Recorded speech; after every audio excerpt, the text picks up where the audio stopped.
Hello, everyone. I'm Wvua 23 Sports Director Gary Harris. Welcome in to a special sit-down interview with the first-year head baseball coach at the University of Alabama, Greg Goff. Over the next 30 minutes, we are going to go in detail into Coach Goff's career, not just as a coach, but his playing career, what got him interested in baseball in the first place, and then really a coaching career that has led him to Alabama because he has gone to programs, every one of which was down when he got there, and before he left, he had built them into a big winner. We'll cover all that at Montevallo, Campbell, Louisiana Tech, and now he's got the same goal at the University of Alabama to build the Crimson Tide into a winner, get back to the College World Series, a place Alabama has not visited in Omaha, Nebraska since 1999. That's 17 years. As of next spring, that will be 18 years. His goal is to change that and get Alabama back to where it was in the early and mid-90s when it was competing for a national championship. It seemed like almost every year. Now, it's not going to happen overnight. We'll talk about his plan to turn Alabama baseball around, and of course, a lot of that has to do with recruiting. He and his staff have already hit the road, and they're lining up recruiting classes, not just for the next year, but for the next 2 or 3 years as well. So with that, let me welcome in the head coach of the Crimson Tide, Greg Goff. Good to have you, Coach. I appreciate this. Thank you so much for having me today. Appreciate you sitting down with us. And let's start, before we backtrack and go through your trips that led you here. Let's just start with right now, right here, right now. Okay. You have been here since the spring, so you've had an opportunity to go through a fall practice session and conditioning with the players, getting to know those guys. You're in your office now. Your staff's here. Yep. Families are here. So you've kind of gotten, going. Right. What's it been like so far, and what do you think of this situation that you've inherited? Well, I tell you, Gary, it's been a blessing for me. You know, as we talked about before, this is my dream job. This is somewhere that I've moved 7 different times.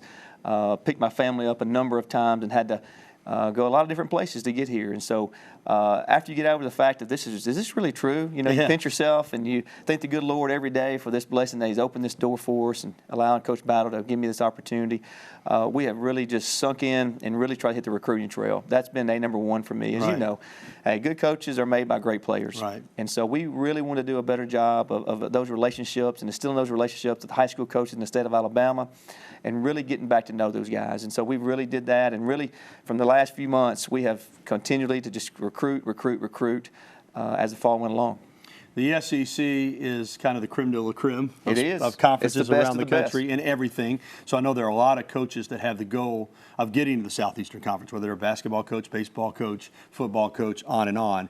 You've made that a reality now. You're here. And now I guess as we get into the new year, the reality hits you. I've also got to compete in this conference. It's coming. And Alabama has a rich history, but the Tide, as I mentioned in the open, has not been going to World Series since 1999, has not been going to regionals on a regular basis, super regionals since 2010. So there's work to be done. Now, I guess the reality of where you're at to where you want to go. Sure. What are the steps to get there? Well, I really was impressed with our team this fall.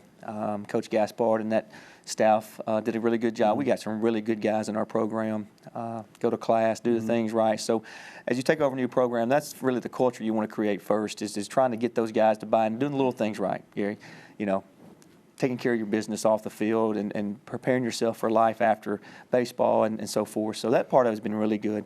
You know, for me right now, the biggest thing for us is just continue to get depth and a little bit more athleticism. You know, we like to run and be really aggressive on the bases, maybe a little different than Coach Gaspard and the coaching staff before us. And so we're looking for guys that can run and really put pressure on people, a little bit more athletically, and just more than anything to get more depth. As you know, when you have competition, it brings out the best in you. And I think right now, you know, there's quite a few guys on our team that know they're going to be in the lineup most of the time. Yeah. And I don't like that part of it. I like having control, not my players. You know, backtracking on you and talking to some people that know you, because we have some acquaintances like Mark Hogan, and I worked in Mississippi, and I know the rich history at Delta State, and we'll get into that later. But I have talked to some people that know you, and I've talked to some of your former players, and actually run into a couple of your current players. You're a nice guy, there's no doubt about it. But you have a reputation as a disciplinarian, and I mean that as a compliment. Yes, sir. And you know, I had a football coach tell me one time, when you go in a new job, you better go in tough, because you can ease up a little bit. But if you go on soft, you can never toughen back up. That's right. You've come in here tough. You've instituted some policies that you're and one of them is a no facial hair policy. Right. You don't hear about that much in 2016 anymore. Right. Talk about that and how it ties in to your idea that you're not just representing Alabama baseball when you're on that field. You're representing them in the classroom, in the community. You want a clean-cut image, and you want discipline in the program, not just in terms of how you play the game, That's right. but how you live your life. Right. Yeah, those are the things that as I came through, I had coaches that had an influence on me, and I've taken all those things and just kind of, to me, created a culture that I want to, as the perception of an Alabama baseball player. Mm-hmm. Gary, there's nothing wrong with long hair and all that kind of stuff, but for me, I think there's just something about a clean-cut baseball Mm-hmm. guy. Maybe I'm old school, but I want my players to shave every other day. I want my players to sit in the first 2 rows of the classroom.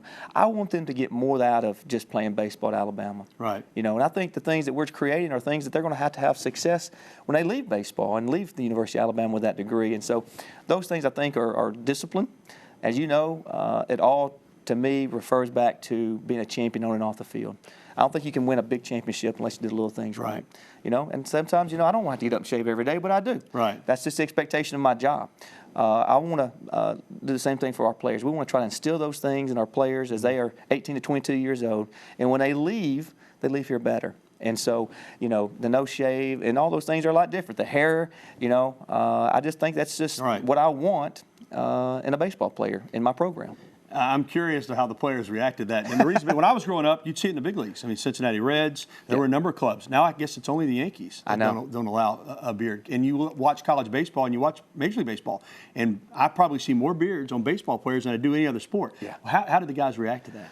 Well, of course, anytime you come in as a new coach and stuff, there's going to be some resistance and stuff. But to be honest with you, after the first week or two and they understood that this guy's business, then there was no issues or no problems. The guys have really bought into what we've been able to do, and I'm excited about watching them.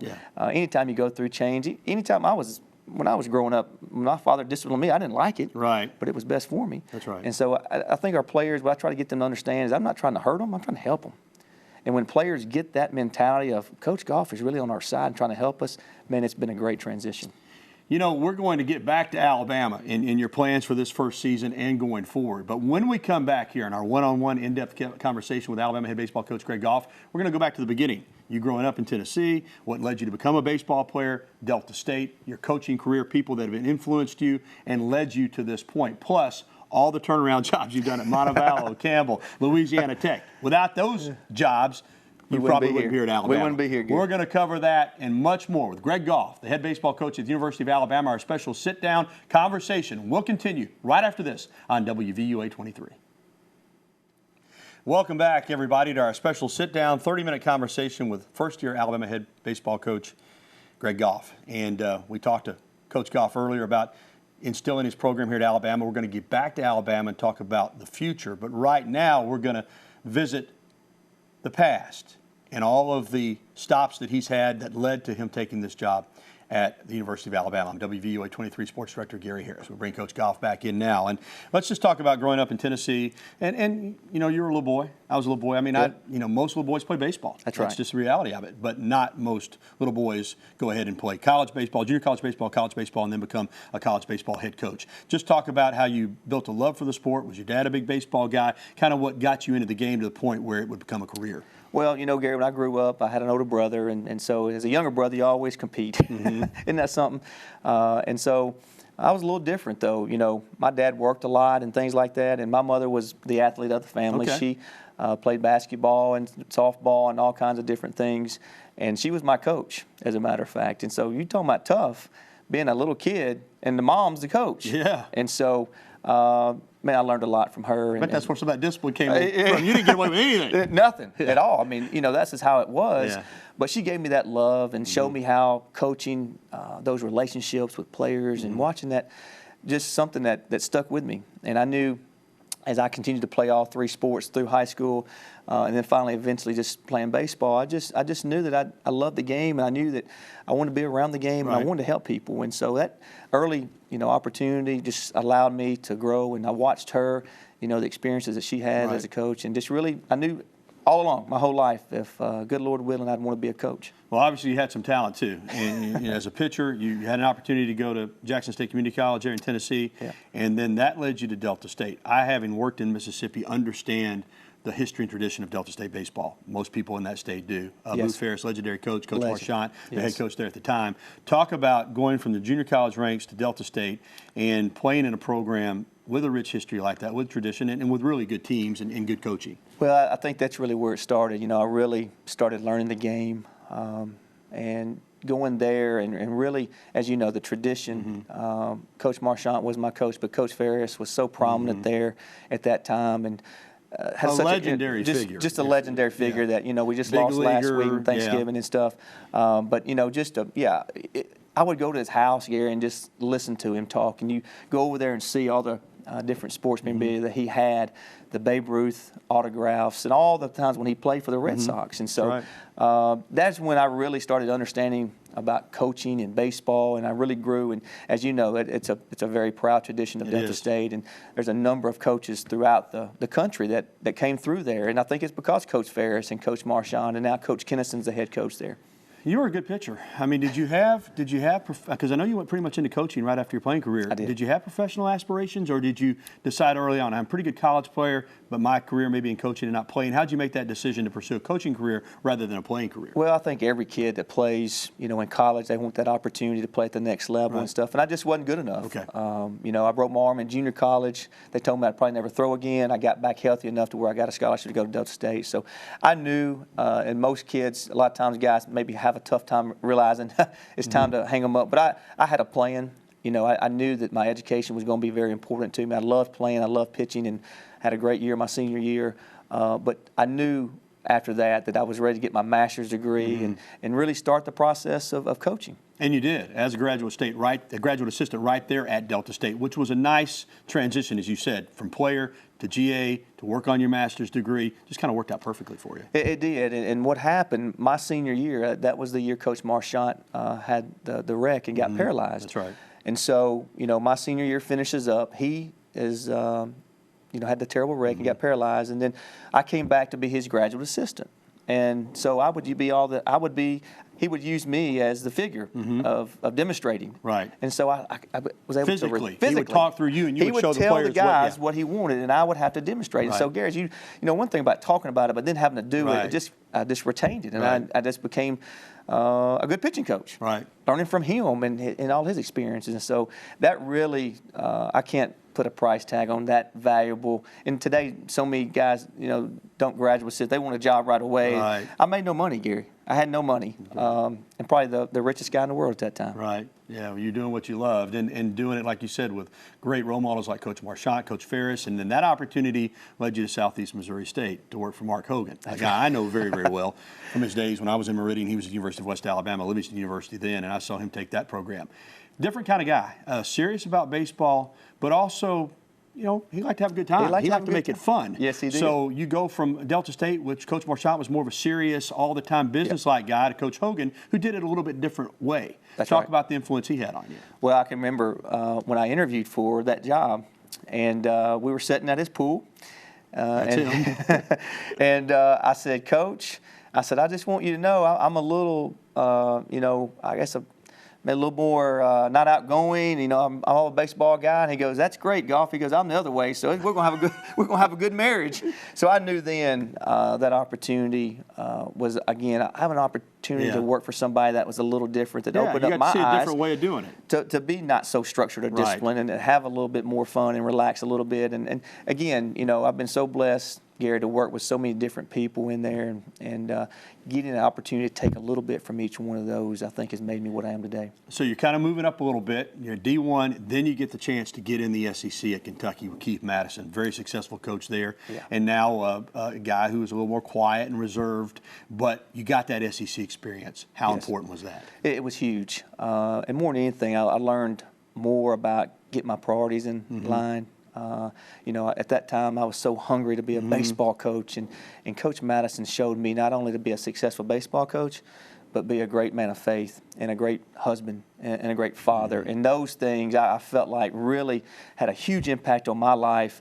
Having an opportunity to work for him for 4 years in in a tough league at Kentucky and so forth. And so, again, I just can't, God's had such a big plan in my life of having an opportunity to work with so many different type of guys that I was able to use those experiences and definitely, shape into what I am today. That's why I wanted to talk about that, because I know people already know you're the Alabama baseball coach, but they might not know your influences. And coaches are influenced by people they coached for and played for. No doubt. And just a nice variety of guys that you came up under. It All is. right, we're going to take a timeout. When we come back, though, we're going to get into Coach becoming a head coach. After time as Delta State as an assistant, Southeast Missouri and Kentucky, it was time, and that brought him to the state of Alabama. This is his second stint as a head coach in the state of Alabama as he took over the program at Montevallo, and boy, you had a lot of work to do there. We did. But you got it done. When we come back, we'll start looking at his head coaching career, and also he mentioned his family, how important his family is to him.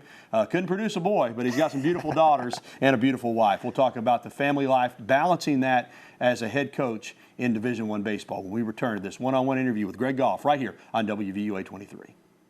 Welcome back to our one-on-one in-depth conversation with first-year Alabama head baseball coach Greg Goff. I'm Gary Harris, WVUA 23 Sports Director. Well, Coach, we've taken you through your growing up in Tennessee, to junior college player at Delta State, graduate assistant, full-time assistant at Southeast Missouri and at Kentucky. So at Kentucky, you're in the SEC, and I'm thinking, based on your resume, it started crossing your mind about becoming a head coach at that point. It did, Gary. I felt like I'd made that transition, and at that age and stuff, I just felt like it was time to become a head coach. I felt like I had enough experience in the SEC for 4 years, recruiting, and all the different avenues that I've taken. And so I just really felt like it was time. And, a guy named Mike Kinsella gave me an opportunity at the University of Montevallo to go be a head coach, and really started this process in the last 10 or 12 years. We've talked already about the rebuilding job here at Alabama, nothing new to you. Every place you've been, that's been the case. Talk about the Montevallo job. You come to the state of Alabama, just south of Birmingham, beautiful campus, but the baseball program struggling a little bit. Well, it was a transition year. Coach Reasoner had been there for a long time. The winningest coach, one of the winningest coaches in the state of Alabama, Gary. And boy, it's hard coming in after that. But they had a transitional year and so forth. So we had to come in and kind of, again, at that time I thought I knew everything. Right. Wanted to do so many things and started that process. But, it took us a few years to get those guys in there. But, I think year 3, we were at the World Series. Yeah. So first time in school history that the University of Montevallo had been to the Division II World Series. So we were very proud of that. And, again, just getting guys to buy into our vision and what we wanted to as a program was really exciting. So you get a Division II school to the World Series, mission accomplished. Yep. Campbell University calls. Yep. Talk about how that came about and the decision to leave Alabama and go to North Carolina to work there at Campbell. Well, again, as you work through this thing and go through so many opportunities, there were some other opportunities before that. Right. And I just didn't feel like it was the right fit. Right. But when I went to Bowie's Creek and I met with Stan Williamson, the AD at that time that's now at West Alabama. That's right. I just felt like it was home. I felt like it was a small community, a school that was really going to grow, and really he wanted to make an emphasis on baseball. And so I didn't take my wife up there. I wasn't make Walmart or anything in Bowie's Creek, North Carolina, Gary. I didn't carry them. I just told them how nice it was. I painted that picture. But it was a great opportunity, and once he offered the job to me, we took that job and moved our family up there. Yeah. And, it took a few years to get that going, but then, we finally got it turned around. I was going to say it was a grind initially. It was. It took a few years. It was. But here you are at Campbell, tie for 10th, your first year in Atlantic Sun, 10th, 11th, and all of a sudden get into the Big South and you go second, first, second, and you get to the regional at Campbell. What a turnaround. It was, and those in Division I with the APR and all those types of things, there's just so many more maybe things you have to go through. And so in Division II, we could turn it around a lot faster and so forth. So Division I took us a few recruiting classes to get where we wanted to go, especially in the Atlantic Sun and the Big South, one of the best leagues in Division I. Coastal Carolina just came out of there this year as a national champion. Champions. So that tells you kind of the leagues that we were in. And so, that program had not been very, very good. And so throughout the history of the program. And so, it was going to take us a little time to really getting guys to buy in to come to Bowie's Creek, North Carolina. But once we found that niche, we got it rolling, and 40 wins, 40 wins, and 40 wins. I was very proud, something that had not been done there ever. So obviously your success at Montevallo, other schools took notice, bigger schools. Now you turn Campbell around, you get in a regional, and more schools are taking notice of you. You wind up going to Ruston, to Louisiana Tech. Yes. Great town, great baseball school there, a lot of recruiting. Talk Talk about that decision to leave and go to Ruston. Well, that was, again, another opportunity. I felt like as we made this transition, that was the next step for us. We prayed about it, and it felt like that was an opportunity. And so, Tommy McClellan was the AD there and gave me an opportunity, a young AD, really wanted to go get baseball going. And when I got there, I saw, man, this could be unlimited what we could do.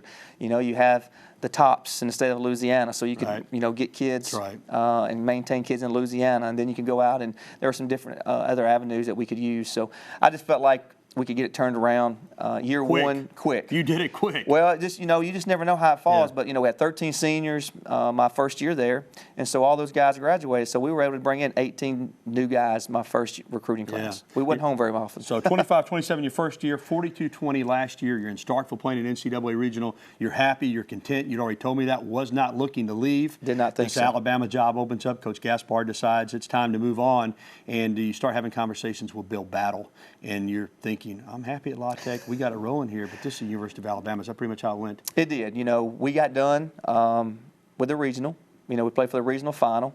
Got beat by Mississippi State there, and on our way home, we had 2 different phone calls from 2 different ADs and about some jobs. I was like, "Is this? Wow, this is amazing!" I just felt like it at Louisiana Tech, I thought we'd be there 3 or 4 years and really build that thing like we'd done at the other 2 places, and so I just couldn't believe it. And so went home and had camp that day, and then the next day I went and interviewed for a job, and then came over to Alabama, and again, I was the first one to interview, so I had to wait the whole process. And I was hoping and praying that Coach Battle would give me a call. And I was so nervous when he called me on that Wednesday night, I couldn't even answer it, Gary. I was like, I didn't want it because I thought it would be no. And so I didn't take it, and I looked at my wife. I went, Coach Battle just called me. She goes, call him back. And so I got myself together, and about 10 minutes later, I called Coach Battle back, and he said, would you like to be the new baseball coach at Alabama? I just couldn't believe it. I just fell on my knees. Well, that's awesome. It's awesome to have you here. We're already getting short on time, and I said I would ask you about your family because I know how difficult it is on a coach's family, knowing so many coaches, moving, different schools, your wife, your daughters, the way they've supported you. And you could see at the introductory press conference here at Alabama, you love baseball, but you love your family even more. I do, and I've been very blessed. I've got one of the best coaches' wives in the world to have moved this many times. She teaches, so she's certified to teach in every state that we moved to. And early on in our career, she was the breadwinner. She was making the money. I was a GA and all those types of things, Gary. So, she has sacrificed so much to get our family there. And like you said, we moved to a different state and had another kid. We all, kept having those girls. But, it's just been a blessing for me to have our family. We're so tight. They've been with me the whole way, and I wanted to make sure they were with us on the press conference because if it wasn't for them, I wouldn't be the head coach of University of Alabama. Time flies when you're having fun. We're already down to about our last minute, but we're back to Alabama. I already talked to you about, you've laid it out. The long-term goal is to get to regional, super regionals in Omaha. But this first season, it'll be here before you know it. And this is your team now, but you're inheriting a lot of guys you didn't recruit. And maybe you don't even like to lay out expectations, but what are your thoughts on this first season? What do you think you can get done with Alabama and the SEC right here in year number 1 in 2017? I think if we stay healthy, we don't have a lot of depth, but I think if we can stay healthy and Icoats and Walters and some of those guys that threw last year in the SEC, if they can give us some quality starts, I think we'll have a chance to do very well. I feel like if we go out and play well, especially in the league, we'll have a chance to get to a regional this year. I'll be disappointed if we don't get to the 30, 35-win plateau and really have a chance to get in that postseason like we've been talking about. And I really think we're close. Okay. I do. So you think it is reasonable? Not I think so. Guarantee, but you can get to regional this first year. I think if we can stay healthy and nobody gets hurt and our pitchers, Icoats and Walters and some young guys can step up for us, I think we'll have a chance. Our schedule is tough. Yeah, it is. And if we can win 35 or so games in our schedule, we'll definitely get an at-large bid. Well, you got a great facility. You got a great administration. Awesome. Thank you so much for the time, Coach. Yes, sir. Thank you so much. It's been a pleasure. He's Greg Goff. I'm Gary Harris. Thanks for tuning in and getting to know Coach. I hope we've given you some insight, not into him just as a baseball coach, but a family man and his history as a baseball player and getting to this point at the University of Alabama. Thank you so much for watching. For Greg Goff, I'm Gary Harris. This has been a WVUA 23 special interview presentation. Have a good evening.